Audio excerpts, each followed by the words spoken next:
So do you remember the opening to the Care or Not investigation part 2? Dude!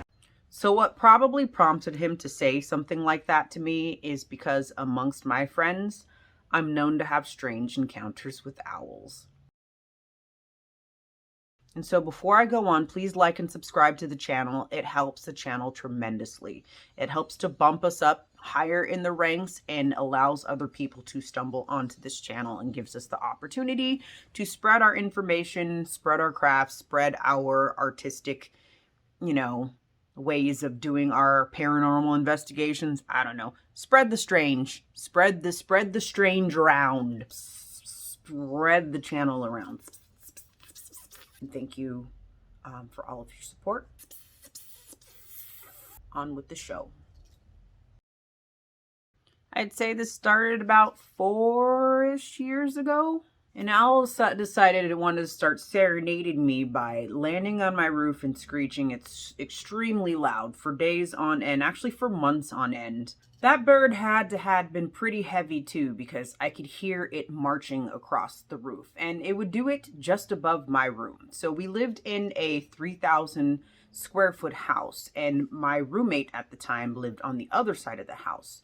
And for whatever reason, every night it just wanted to be above my room. If you've never heard an owl screech, allow me to enlighten you.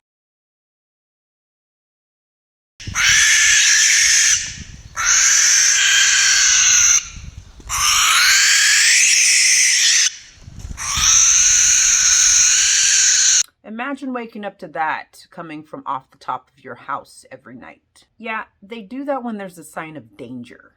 And one night it screeched so loud that my roommate thought that the volume on my TV was up sky high. So the owls annoyed me for a while because I used to think that it was on the TV. One night I remember distinctly I had my TV volume rather low and I heard like an owl screeching or something. I thought maybe she was watching like a horror movie or something and she fell asleep and the TV got really loud. And so I got mad and I was like, this girl is gonna get it in the morning. And I texted her thinking off chance she's awake, and I said, hey, could you possibly turn your TV down a little bit? It's really loud. And I remember distinctly getting a text that said, my TV's not even on. The owls were a problem for a while, and they were loud. Like, they were specifically only on the back side of the house, but I could hear them on the other end of the house. Like, they were sitting right outside my window sometimes. I see owls all the time. I see them when I'm driving. I see them when I'm walking. T actually got a chance to experience how close these owls get to my vehicle when I'm driving.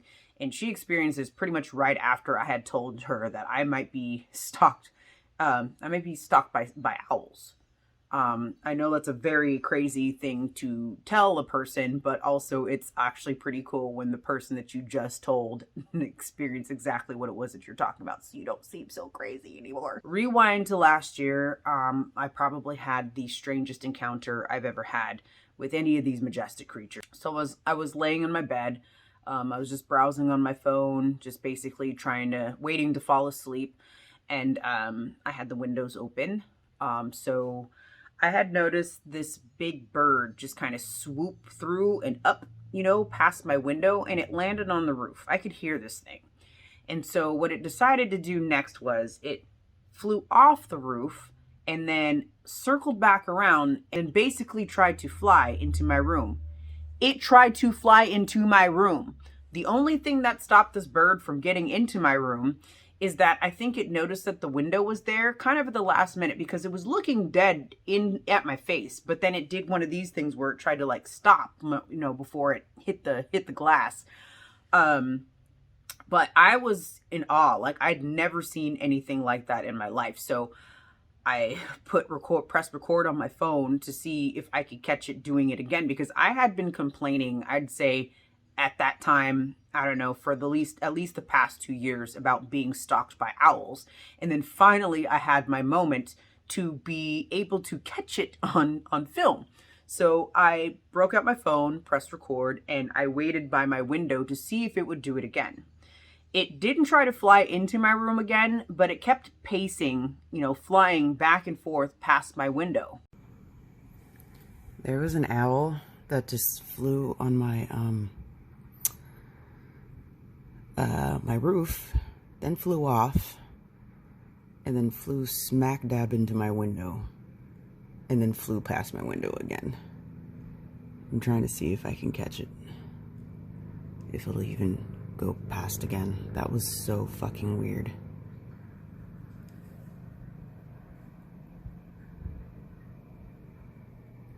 There it is, there it is. Look, look, look, look, look. You see it? Holy shit.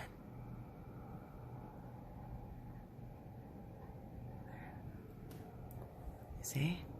That's fucking crazy. I've never seen an owl. It's just circling my fucking bedroom.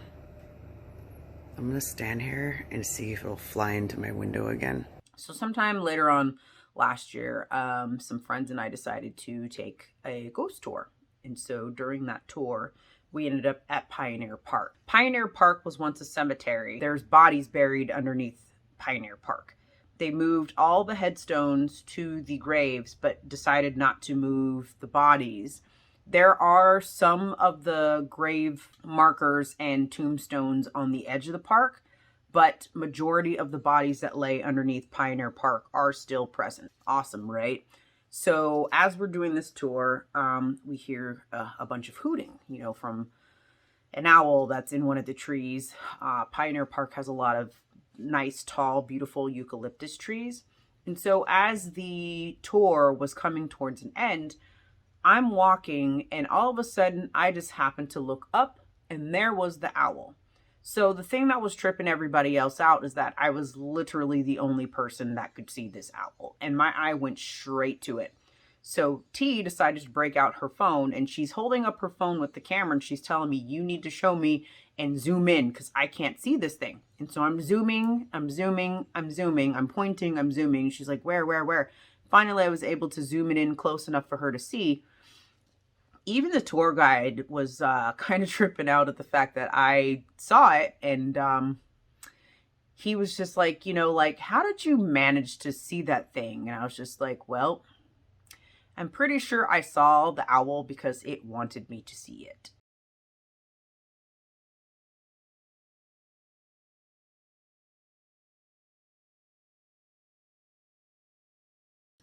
Spread it. Spread it.